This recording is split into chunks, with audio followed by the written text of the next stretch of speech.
Seakan-akan Imam Malik mau bilang begini pakai bahasa Arab, ya khalifah, hai khalifah, jangan mentang-mentang kau raja ya.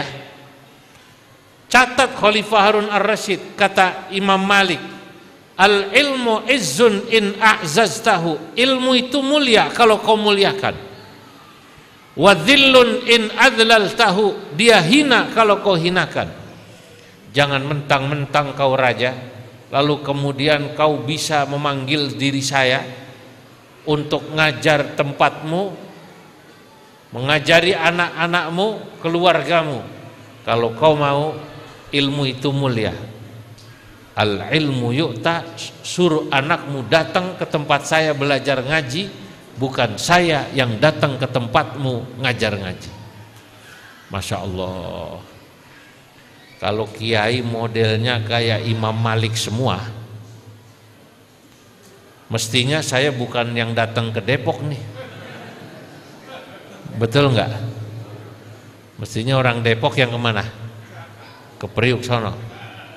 Lu kalau mau ngaji datang ke rumah gua bang, begitu kan? Kalau kata Imam Malik.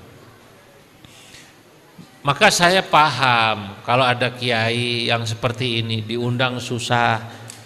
Di Jawa ada kiai begitu, diundang jarang datang.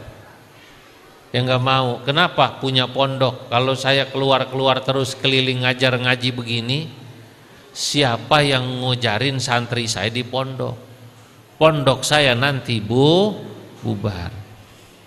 Cuman saya ingat Mbah Arwani Kudus. 2 malam lalu saya dari Kudus Menara, itu pernah meminta pada seorang ulama di Kudus terkenal namanya Kiai Sya'roni.